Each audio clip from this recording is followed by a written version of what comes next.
Sicha about unity and separation. Learning about the overall category of kalayim. Kalayim are basically forbidden mixtures. The whole thing of kalayim doesn't make sense because each one individually is permitted, and then when you mix them together, poof, magically, then they're forbidden. That's why the whole thing doesn't make any sense. Don't sow the different seeds in your vineyard. So it's all plants that you can eat, but just don't sow them together. All of a sudden, it's not allowed. Don't plow with an ox and donkey together. That goes to crossbreeding. So all these animals, you can work with them. You can have them on your farm. E-I-E-I-O. All of a sudden, you can't crossbreed them. And then wool and linen, which you can wear wool and linen. You can work with these materials, putting them together. That's shanis, and that's forbidden. That's the whole thing of chukim, but the king's decrees. God has a reason for it. He just didn't tell it to us. The thing that's kind of stoked our interest here is that shanis has exemptions, not just exemptions, commandments when it comes to tzitzis and when it comes to the belt of the Kohen and the base of Mikdash. Because the belt, they have to wear the belt as part of the uniform. That's made out of wool and linen. Tzitzis can be made out of wool and linen. What gives? How come there's an exception for those? The other thing that we saw is that there's another kind of kalayim, and we wouldn't have thought it's part of kalayim. We would have thought it's part of a different category, but we see it's a similar idea of kalayim, that two things individually that are permitted, but when you mix them together, they become forbidden. And that is milk and meat. You can have milk, you can have meat, and like we said last time, they almost literally could come from the same cow. Not almost, they literally could come from the same cow, but mix them together is prohibited. So what gives? We saw from the Kabbalists that there's an idea that meat is gvura, so might, strength, etc. Milk is coming from rachamim, mercy, that leans toward chesed. So when you mix them together, you're going to dilute these divine attributes. Fine, but like, why does it work like that? Not just that, we see also the general idea of kilayim is that you're crossing wires between things. Everything has its mazel, which high enough up is its angel. It tells it to grow, that oversees it, channels the divine light down to it. So if you're going to start grafting and crossbreeding, you're going to take these angels that each have their own specific job, their own thing to look after. You're starting to cross things up. You're mixing everything up above. We understand that concept, but it still doesn't explain why that has to be the result of things, because God could have made the world any way he wanted to. Now, one of the things that we saw that there's a distinction between the different kinds of kalayim, specifically shatnez, because we know shatnez has the exemption. The difference is that when you mix other things together, when you graft or when you crossbreed, you've created a new entity. Ramban is like, you don't have to create new species, there's plenty of species in the world. But you've created something new, you can't extract one from the other. So meat and milk, if they're only soaking one in the other, technically you can still extract one from the other. But shatnez is the only one that you can actually take it apart afterwards. Whether it's a garment that was combined, or whether it was combined on the thread level, you could extract one from the other. Which means that even when you've created something new out of them, you actually haven't really fully created something new because it's just an external mixture. It's not something that gets affected on the essence level, like we see with crossbreeding and grafting, where the whole power of reproduction gets messed up then. Either it's not going to yield something, or if it does, whatever is yield is, nothing's going to come from that. Mules, for example, they can't reproduce because God said you will exist as a species as long as you reproduce after your kind. So when you start mixing things up, then it's not after your kind anymore, and that's it. The power of reproduction is gone. That's something essential that gets mixed up in the grafting and the crossbreeding. Milk and meat, it's not necessarily essential what gets mixed up because the cow is already gone, but it still has created something new, that there's something different that's emerged from it. Versus shatnez, you put it together, you can take it apart. It might take a while, but you could do it. Something new has not emerged from that. A lot of what we saw last time was just a discussion about meat and milk together. What size it has to be. So it's an olive bulk of each size, or together it's an olive bulk, because the general idea is not about how much you're mixing, but the act of having cooked it together. That's why that brings us actually to the text for section 5. So Sif Hey, Yidum Divrei Rabbeinu Bachya. It's known the words of Rabbeinu Bachya. Jinyan iser kalayim hu lo rak ha'irbo begashmius elagam mashma arbe v'kochos al yonim hakalayim chibur shnei ksavas shehem shnei afachim ein chiburn aleafe. Harkening back, it's referring back to what we saw already from commentary from Rabbeinu Bachya. Remember that when you're mixing two things together, it doesn't turn out well. Remember Cain and Hevel, Cain and Abel, wool and linen, there was fatal consequences to that. So we see it's not a good idea to be mixing these things. The whole idea of the prohibition of kalayim, of these mixtures, it's not just what you're mixing down here, the physical mixtures, but it's also what you're mixing up the powers up above. You're crossing wires up above. The kalayim, the mixtures, you're trying to combine two kind of like pathways, two kind of vectors, and the two of them are opposite. And when the two of them are opposite, the combining of them doesn't turn out well. In the same kind of way, Basar b'chalav, meat and milk, can be explained in a similar manner. That basar b'chalav is kind of indicative of, it's an example, it's a hint of specific things that are going on up above. Mixing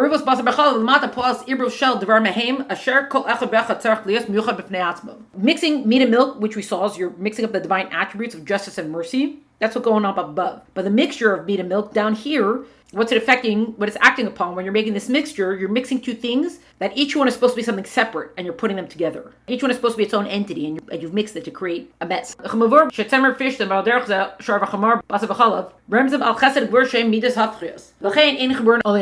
And as explained with temer fishtim is wool and linen, so shatnez. In a similar manner, we're talking about shor v'chamor, the ox and the donkey. Don't plow with the ox and the donkey, / don't crossbreed. Bas v'chalav, meat and milk. It's hinting on, what is this representing? It's reference to chesed and gvur, which is kindness and might. That these are opposite midas, they're opposite attributes. And therefore, because they're opposite, their combination doesn't work out well. It's the wrong end of the magnets. It's not just the idea of, opposites attract kind of thing. Opposites attract when it's like a puzzle piece and you're kind of filling in the blanks for each other. You're talking about two wrong ends of the magnet here. You're talking about two overly strong personalities because they're so distinctively different. Chesed wants to give, Gvura wants to withhold. One's about flowing water, one's about fire. That's self-containment kind of. We see that they would extinguish each other. You can't mix them together because they're totally opposite. What we saw above in section 3, what we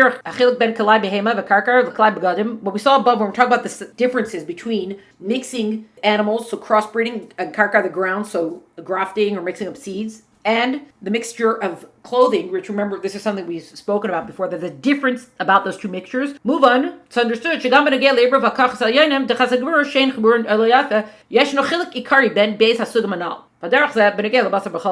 already saw the difference between the mixtures of shatnez and the other kinds of kalayim. And it's not just because there's exemptions for shatnez. It's also because we know that there's something essential that gets mixed up when you're talking about the mixtures of the ground and the mixture of the animals. Because you're talking about the power of reproduction, etc. A new entity is created, all that kind of stuff. We know that shatnez is different because even when you mix them together, you can still afterward, you can take them apart. So it's saying it's not just physically that we see the difference. It means that there's something different about the way they're getting mixed up above. When you're doing the other things, you're crossing wires, angels don't know their jobs, etc., etc., etc. There's something different. If shatnez has exemptions, that means that there's something different about the way they're getting mixed up above, assumedly, or else there wouldn't be an exemption for it. The same token would be meat and milk. That's also part of the other kind of kalayim, because that's not something that you could separate afterward. That brings us now, we're going to start doing some commentary, some of the texts that make up section 5. Just for funsies, there's a Ramban that's a very long Ramban that actually took the whole Ramban that gets referenced. And not just that, but a kind of sidebar within the sidebar. So I took the scenic route of the scenic route of the scenic route. There are certain times where Ramban references certain Gemaras that I stuck them in also. So you'll see. We'll do part of it today. We're not going to do the whole thing now.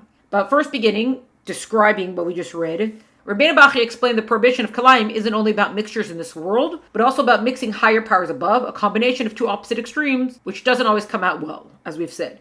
The same is true for mixing milk and meat, so it falls within that category. Mixing wool and linen, oxen and donkeys, meat and milk mixes the faculties of chesed and gevurah on high. So kindness and severity, they get mixed up above. Same way that everything has a mazel, and when you go high up and up, that angel tells it to grow. So everybody's got their job. Eventually, high up enough, you get to the attributes, the divine attributes. Things are getting mixed up. As we've said with Osa Shalom, remember, you have Michal and Gavriel, the angel of water and chesed, and the angel of fire and strength. That we have because God makes peace between them, right? But in theory, they should be putting each other out because they're such extreme opposites. Consider the differences between the rest of kalayim and the exemptions of shatnez. There must also be a difference in how they mix chesed and gevurah in the higher realms. That's what we just saw at the end of the text there. This section, obviously we're not going to get to the answer of it yet, but this is fortifying the question that we keep saying about what is different about shatnez. Why does shatnez get exemptions when the other kind of kalayim don't? This is not Parshas Shoftim. When you have come to the land of Elokecha is giving you, you shall not learn to do like the abominations of those nations. Abominations of the nations. It's pretty harsh language, using the language of abomination, and not just saying, I don't really like those kinds of behaviors. Yeah, don't push. Speak nice. Not saying that. Talk about something that's God totally has absolutely zero patience for. We have a very lengthy Ramban, which we'll do the first part of it now, and then we'll continue more next time, and you'll see also where the subdivisions of the subdivisions come in. On the verse of Lo Samad Lases Ksuaf Sagayim Heim, you shall not learn to do like the abominations of those nations. This is also an explanatory commandment. It's a descriptive mitzvah, almost a saying. For he has already stated, after the practice of the land of Egypt, in which you have lived, you shall not do, and the practice of the land of Canaan, to which I'm bringing you, you shall not do, and you shall not follow their statutes, customs. Don't do like them. We actually saw this verse before in a Pesach Maimer when we're speaking about how could a land like Egypt exist. Because Egypt, Mitzrayim in Hebrew is Mitzrayim. Mitzrayim is boundaries. What that was saying is what is the spiritual counterpart of the land of Egypt? It's a place where there's so much limitation and so much immorality that godliness is barely seen. So how does God allow such a place of such extreme immorality to exist? That's the whole thing about breaking out of the limitations and things like that. There, when we saw, the verse says, don't do like what they did. That's a very not specific thing, but it's kind of a cumulative statement because of the level of immorality that were there. And the way that Rashi explains it there, he talks about all the kind of, basically they slept with anyone and anything. Not just incest, not just all that kind of stuff. Adultery that you see when it says that there was not a house that there was not a dead person, and that's in the plague of the firstborn. It's like, well, what if the firstborn wasn't home? So there are also the commentaries talk about how there's multiple firstborns of different fathers, but all from the same mother living in the house. That's how you get that. That means the woman's sleeping around. It also describes things like bestiality. That's what Rashi explains there. So it's all that kind of stuff. Don't do that. And God's just not saying like, oh, that's icky. God's calling it an abomination.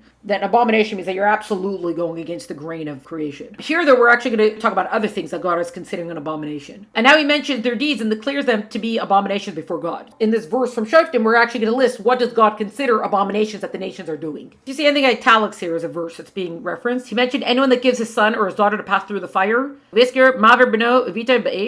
by way of the simple meaning of scripture is a type of witchcraft, or in the opinion of our rabbis, it is the molech. So if you've ever heard anybody talk about the molech sacrifices, it was people would sacrifice their children to this idolatry, which God's calling you're sacrificing children. That is an abomination. Zero tolerance policy. Like the people who are like, oh, how could you have conquered the Aztecs? Do you know what they were doing? Pulling people's hearts out and sacrificing their children. Also like, oh, look, we found a little hut. This must be for children. That's why they were conquered. It doesn't matter what they built. When you have this kind of immorality, forget it. By the way, also, if you see the line of Canaan, Canaan was a descendant of Ham, who was one of Noach's children. Noach had 3 sons, Shem, Ham, and Yafes. Shem is where, I guess you could say essentially the Western world comes from Shem. Even though Yafes, it says, as a reward was given Greece. Because a beautiful place, he was given Greece. And that's because they were the two who covered up their father. But yeah, the Jews are coming from Shem. That's anti-Shemiut. Shem and Yafes covered up the father after what? After Ham found him drunk and either raped him or castrated him, whatever he did. That's what Noach curses him. You're always going to be a slave to your brothers, etc. And then Ham's descendants are Mitzrayim, actually in Canaan. You see, it's all listed there about where all the people are coming from. By the time you're getting these generations later, there were such immoral people. God's just none of it. Don't do anything that they did. So it's not just like, oh, they went and displaced the population. No. These are evil people doing evil things. Not just evil, total abominations. This is the truth that I explained in its place. So Ramban says he talked about that in a different place. He mentioned a sorcerer, an inclusive term for all sorcery, essentially kind of black magic. But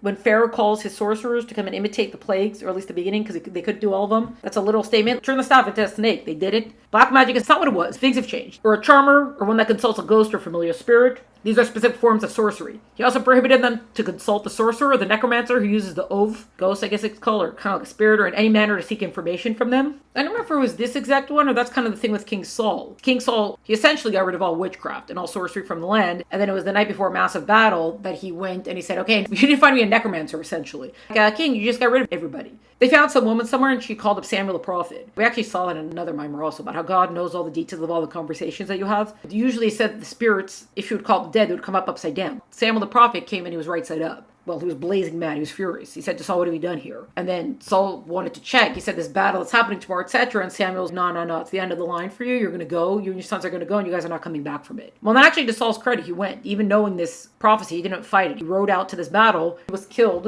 Him and Jonathan, they died. Har Geboah. Anyways, back here, he mentioned Kosem Ksamim, one that uses divination, which involves divining future events. From the word Kesem, magic on a king's lips. His mouth commits no treachery and judgment. Milshon Kesem al Sifse Melech b'mishpat loim al piv. A scripture says about Bilam ben Bar HaKaisim, so Bilam the son of Bar HaKaisim, the word of Kaisim, the soothsayer, and he was an enchanter. As it is said concerning him, he did not approach as at each time towards sorcery, and it is further written, Kasamin na li ba'av, divine now for me with necromancy. The story of Bilam, the way it's recorded in our Torah, it doesn't exactly shed him in such a brilliant light. He said, I'm going to go curse the people. I was like, don't do it. He's like, yes, I'm going. And he went, and blessings came out. That was the end of the line for him. He was not a nobody. The king of Balak went to him because he was somebody with a proven track record. But it's not just that. They say that Bilam was kind of could have been like the Moses of his people. Said the nation of the world would have been like, well, of course the Jews are the way they are. You give them a Moses. So God's like, okay, I'll give you Bilam. And then Bilam took what he had, kind of took a wrong turn with all of it. The point is that Bilam was not nothing and nobody. He was actually a very powerful individual. He mentioned specifically Ma'ainen,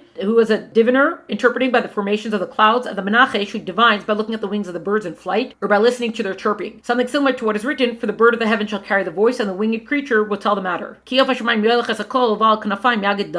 That's from Koheles. The word Menachesh is derived from the expression chashti, I have hurried. So Menachesh is what they're using for divination. By looking at the wings of the bird, that's what we just saw. I have heard and not delayed, because whatever expedites knowledge of the future before it transpires is termed nachash. That is to say, we will hurry and no sooner. So it's giving us the etymology of the word. Scripture states, for all that do these things are an abomination unto the eternal. But it does not say, for those that do all these things. So for all that do, not for those who do all these things. You notice the difference here? The difference is one is on the people, one's on the subject. The way the Torah says it, the emphasis is on the people, not on the subject. To say that all the things that we've just listed here, the divinations and the sorceries and stuff like that, they're not all on the same level. Because scripture and calling the practitioner An abomination refers to most but not all these practices. They're not all equal. As far as abominations go, for the Me'ayin, who divines by observing the clouds, and the Menachesh, who prophesies by means of the wings or chirping of birds, are not abominable. Don't do that, but it's not the level of abomination, the same way that you have people who are talking to the dead and doing other sorceries. And God did not dispossess the Canaanites on their account, not because of these guys, because all human beings desire to know things that are to come upon them and engage in what they consider to be pursuits of wisdom. Ramban is basically saying that because everybody kind of wants to know what's going to happen, the fact that you go to people who try to read cloud formations is not the same thing as people who are sacrificing children and people who are calling up the dead. It's a totally different thing. One's kind of like an outgrowth of the natural human system, that natural way that humans work, and the other one is just totally the opposite of what nature is supposed to be. Ramban is showing that there's variations. There might be some permission for it versus other ones that are totally not allowed.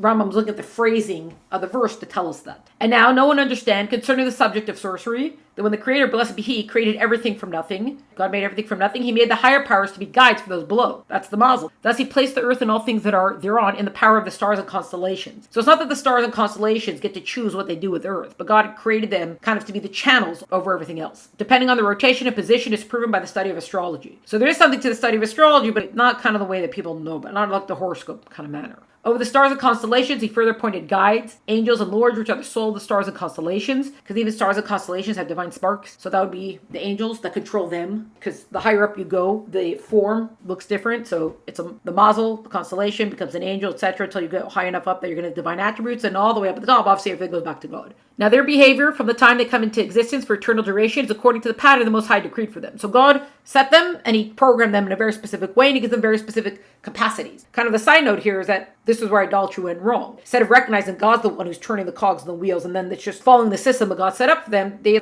stars and constellations, they must have their own kind of power. They're making the decisions. Instead of recognizing that God has programmed them in a specific way, and they're only doing as God wants them to be doing. However, it was one of His mighty wonders that within the power of these higher forces, He put configurations, as explained further on, and capacities to alter the behavior of those under them. They could kind of make a case for things, but again, it's only if God's allowing all of this to happen. Thus, if the direction of the stars towards the earth be good or bad, to a certain country, people, or individual, the higher dominions can reverse it of their own volition. Brackets, their own volition means that God has given them the capacity to do this, not because they are worthy to pray for on their own, to say, hey, will you do this for us? If we keep putting that caveat in. As they have said, the opposition of the word oneg, pleasure, is nega, plague. So if you look at the letters of oneg, aleph, vav, nun, gimel, nega is the same nun, gimel, ayin. So you just switch it around. These higher forces can kind of prompt these things to occur. God ordained it so because He, blessed be He, changes the times and the seasons. He calls for the waters of the sea to do with them at His will, and brings on the shadow of death in the morning without changing the natural order of the world. And it's He who made the stars of constellation move about in their order. So again, we keep going back to the essential thing. Yes, there's a system in the whole way that creation works. God has different messengers and pathways through which He makes things occur, but ultimately it's God who's running the show. God's the one who's doing all of it. We're still in the middle of the Ramban, but we're going to stop here and we'll pick up next time.